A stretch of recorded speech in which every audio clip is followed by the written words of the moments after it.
Assalamualaikum warahmatullahi wabarakatuh. Waalaikumsalam warahmatullahi wabarakatuh.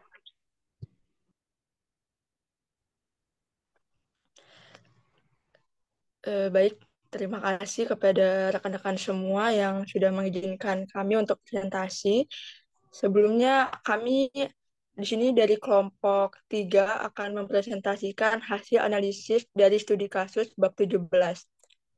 Mungkin tanpa berlama-lama lagi, langsung saja kita ke pertanyaan dan hasil diskusi yang sudah kami lakukan. Kepada Saudari Safira dipersilakan.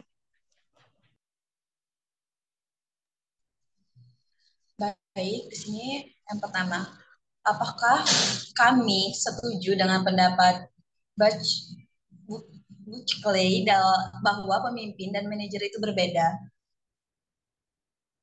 Pendapatnya, kami setuju dengan pendapatnya karena manajer dan pemimpin memiliki perbedaan antara yaitu jika manajer lebih fokus pada tujuan, maka pemimpin akan lebih fokus pada visi ke depan, dan pemimpin biasanya merupakan orang yang berani mengambil resiko, sedangkan manajer akan fokus dalam mengontrol resiko.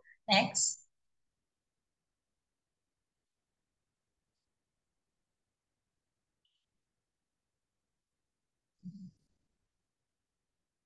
Model, teori, isu kepemimpinan apa yang Anda lihat dalam kasus ini?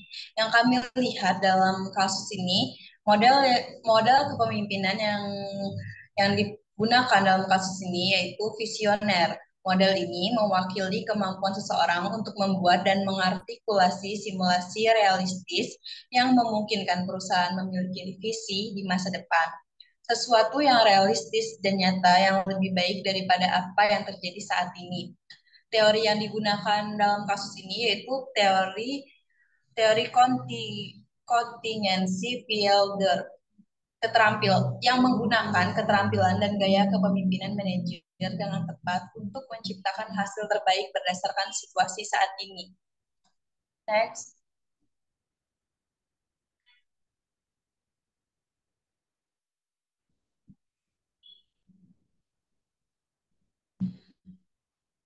Isu kepemimpinan, isu yang ada di dalam kasusnya itu, masalah yang kami lihat dalam masalah yang kami lihat di dalam kasus ini yaitu bahwa dengan menggunakan 6 atribut, perusahaan melatih para pemimpinnya untuk mengikuti, itu membuat mereka mengikuti jalan yang cukup sempit menuju kesuksesan, ketika ada lebih banyak kemungkinan yang akan mengarah pada kesuksesan.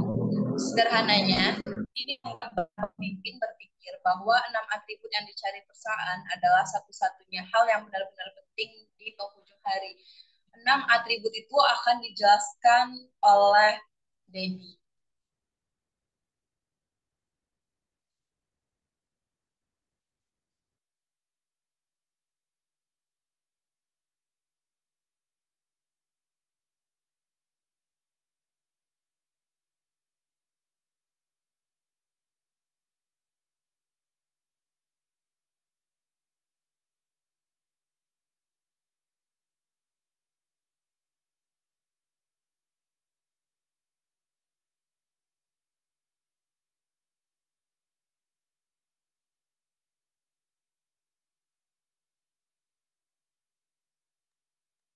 Oke, yang selanjutnya yaitu adalah 6 atribut kepemimpinan yang penting menurut perusahaan.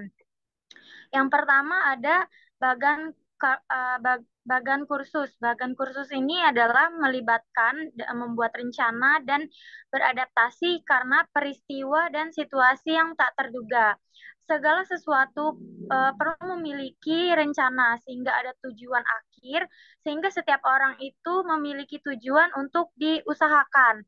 Menurut kami, ini dapat diukur dengan seberapa dekat hasil akhirnya yang mempunyai yang akan menilai keseluruhan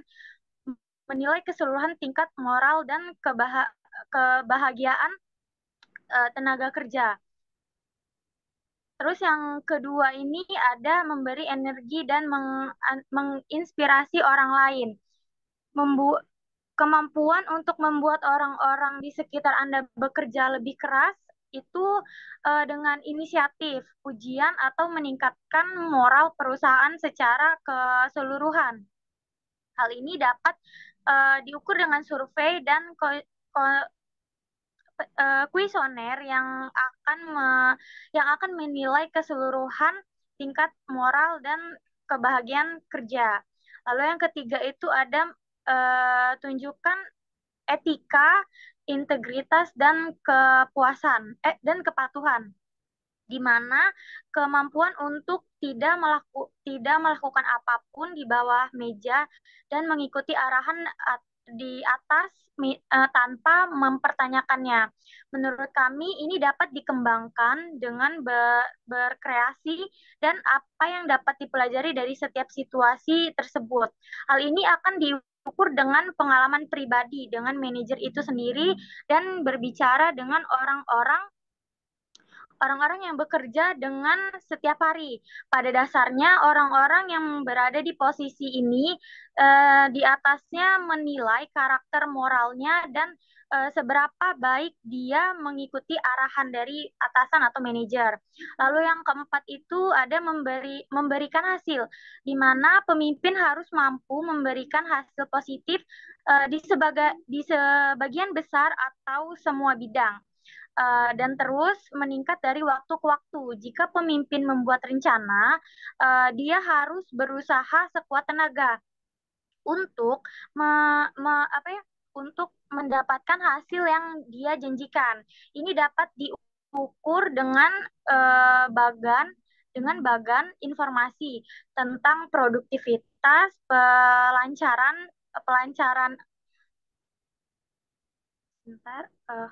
pelancaran pemborosan dan statik tentang apa yang telah dilakukan akhir-akhir ini. Lalu yang kelima itu ada menaikkan standar. Menaikkan standar ini berarti melampaui dan melalui. Sebentar ya, teman-teman.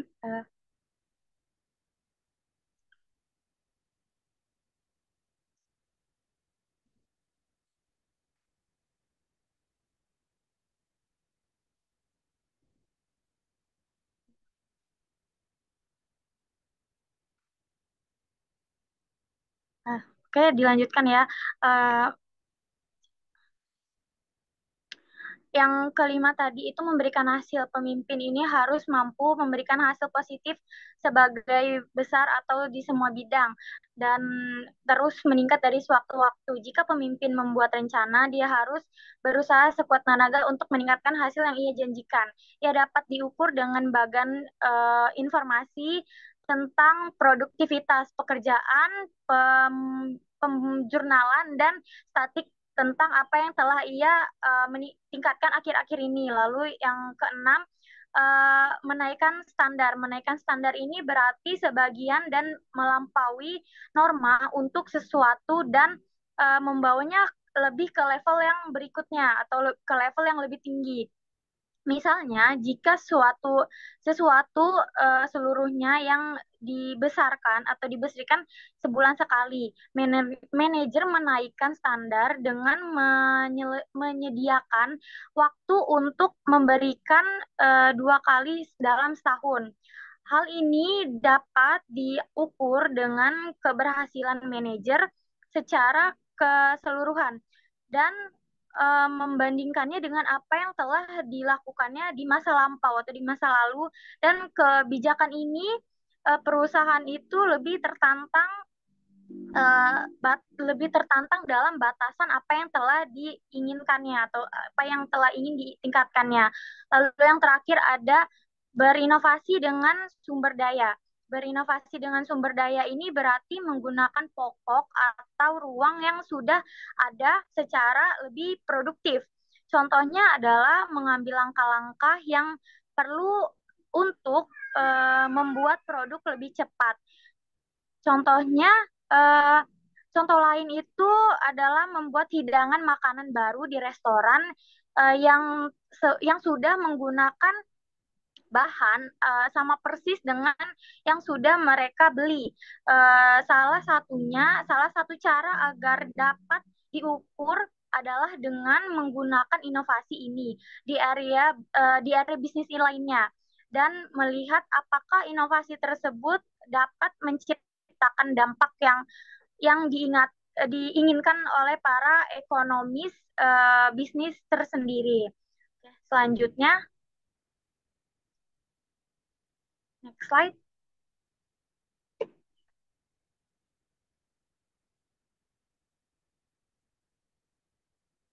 Lalu apa yang diajarkan oleh kasus ini pada bidang kepemimpinan? Kasus ini mengajarkan kami bahwa pemimpin dan manajer adalah tipe orang yang berbeda. Menjadi seorang manajer berarti fokus pada proses bagaimana suatu pekerjaan itu dilakukan dan apa yang diperlukan untuk menjelaskan pertanyaan itu sendiri. Menjadi seorang pemimpin berarti fokus pada inspirasi tanpa kerja untuk melakukan tugas yang ada dan mengarahkan semua upaya mereka ke dalam proyek itu sendiri. Para pemimpin juga fokus pada apa yang harus mereka lakukan dan memimpin dengan memberikan contoh, memimpin dengan memberikan contoh. Lalu seorang pemimpin juga secara harfiah dalam tanda kutip memimpin peningkatannya dalam eh, ke dalam keributan. Tapi tapi ia tuh tahu apa yang harus dilakukan yang harus ia lakukan dan lakukan untuk memimpin mereka, yaitu bawahannya, untuk menyelesaikan pekerjaannya dengan kemampuan yang mereka miliki. Oke, selanjutnya akan dilanjutkan oleh rekan saya.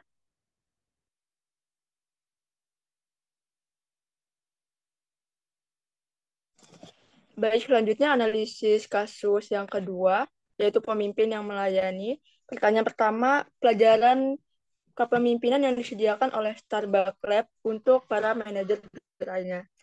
Yang pertama bisa kita lihat pada PowerPoint bahwa fasilitas yang disediakan sebagai pelatihan atau pendalaman bagi seorang manajer gerai terkait merek Starbucks.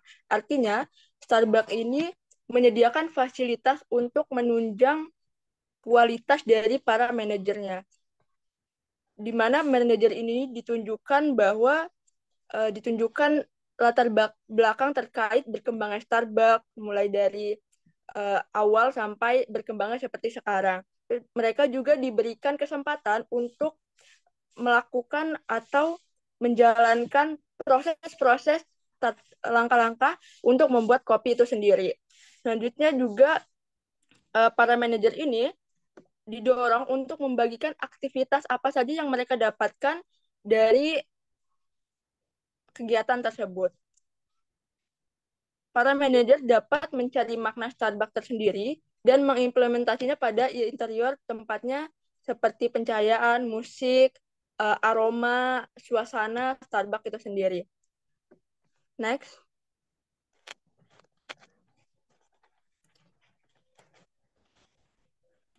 Pada kasus ini,